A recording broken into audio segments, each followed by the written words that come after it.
Mengungkap fakta sejarah, ternyata wilayah Indonesia adalah Sunda.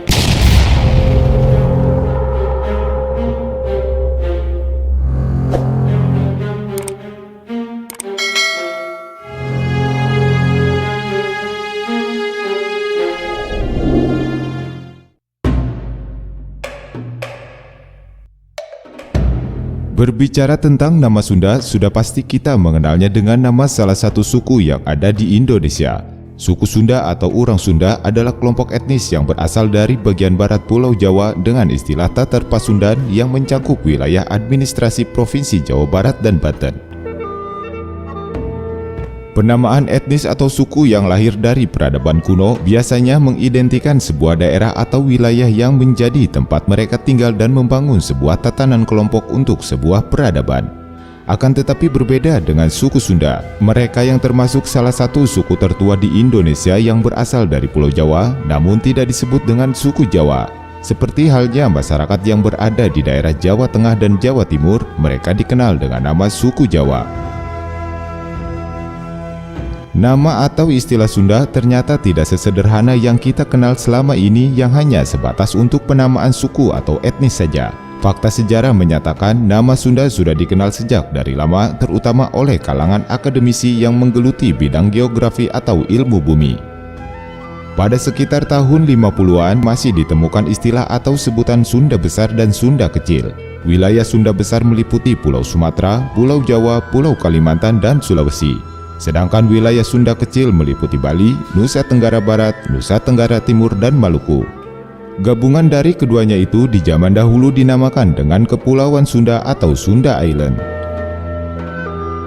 Menurut Ptolemes, seorang ahli ilmu bumi dari Yunani yang hidup antara tahun 90 hingga 168 Masehi, nama Sunda sudah dikenal sejak abad pertama Masehi. Sebuah daratan yang dikelilingi banyak gunung berapi dengan tanah yang sangat subur serta dihuni oleh aneka satwa dan fauna. Dalam sebuah penelitian sejarah, kata Sunda ini sudah dipakai oleh pakar ilmu bumi pada tahun 150 Masehi mengacu pada 3 pulau besar yang terletak di timur India. Kata Sunda sendiri berasal dari bahasa Sangsakerta yang bermakna bersinar, terang, dan putih. Dari istilah inilah yang kemudian dipakai secara luas oleh pakar ilmu bumi dan pembuat atlas Eropa untuk merujuk pada kawasan yang pada zaman sekarang ini merupakan wilayah kedaulatan Indonesia. Pada atlas yang dibuat oleh Giacomo de Rossi pada tahun 1683, kawasan negara kita ini disebut dengan Isole della Sonda atau Kepulauan Sunda. Ada juga peta kuno yang terbuat dari perunggu yang digrafir pada tahun 1719 buatan Jerman yang dinamakan Die Insel von Sonse yang berarti Pulau Sunda. Perjalanan sejarah mencatat bahwa nama Sunda ini mengalami penyempitan arti yang kemudian merujuk hanya kepada nama sebuah kerajaan yang pernah berdiri antara abad ke-7 dan abad ke-15 yang berpusat di Pakuan Pajajaran wilayah Jawa bagian barat. Namun istilah kata Sunda sendiri sudah ditemukan sejak zaman kerajaan Tarumanagara sekitar abad ke-4, yakni Sundapura, sebuah daerah yang pernah menjadi ibu kota kerajaan Tarumanagara.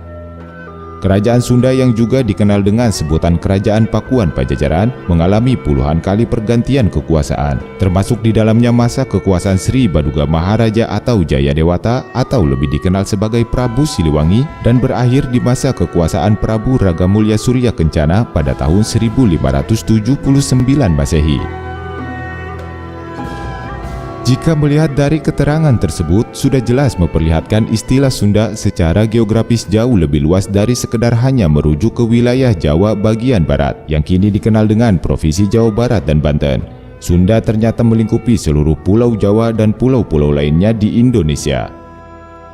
Menilik penamaan Sunda sendiri jauh lebih tua dibanding istilah Nusantara, apalagi dengan Indonesia yang dikenal pertama kali pada tahun 1850 dengan nama Indonesian atas pemberian nama oleh seorang antropologi Inggris yang bernama J.R. Logan. Kepulauan Sunda atau Sundaland yang dulu sangat dikenal dan disematkan pada wilayah Indonesia saat ini hilang dan seakan-akan tak pernah ada nama tersebut. Hilangnya nama Sundaland secara keseluruhan sebagai nama wilayah di Indonesia memang tidak diketahui persis kapan dimulainya. Namun bukti adanya eksistensi penamaan Sunda di wilayah Indonesia tercatat dalam Undang-Undang Republik Indonesia Nomor 8 Tahun 1958. Undang-undang tersebut sebagai penetapan Undang-Undang Darurat Nomor 9 Tahun 1954 tentang perubahan nama Sunda Kecil menjadi Nusa Tenggara, yang sekarang kita kenal dengan Provinsi Bali, Nusa Tenggara Timur, Nusa Tenggara Barat sampai Maluku. Nama besar Sunda yang sudah sejak dari lama ada dan diakui oleh banyak pihak sebagai sebuah sejarah besar harus hilang dan berganti nama dengan penamaan sebuah suku, yakni suku Sunda. Dari sekian banyak daerah yang termasuk dalam paparan Sunda atau Sundaland yang saat ini Indonesia, kenapa hanya masyarakat yang mendiami sebagian besar Jawa Barat dan Banten saja yang dinamai suku Sunda? Apakah pengaruh dari nama kerajaan Sunda yang pernah berdiri di wilayah tersebut, ataukah daerah Jawa Barat sebagai wilayah pusat peradaban Sundaland di masa lampau? Teka-teki dan misteri mengenai hal tersebut akan kami bahas di video berikutnya.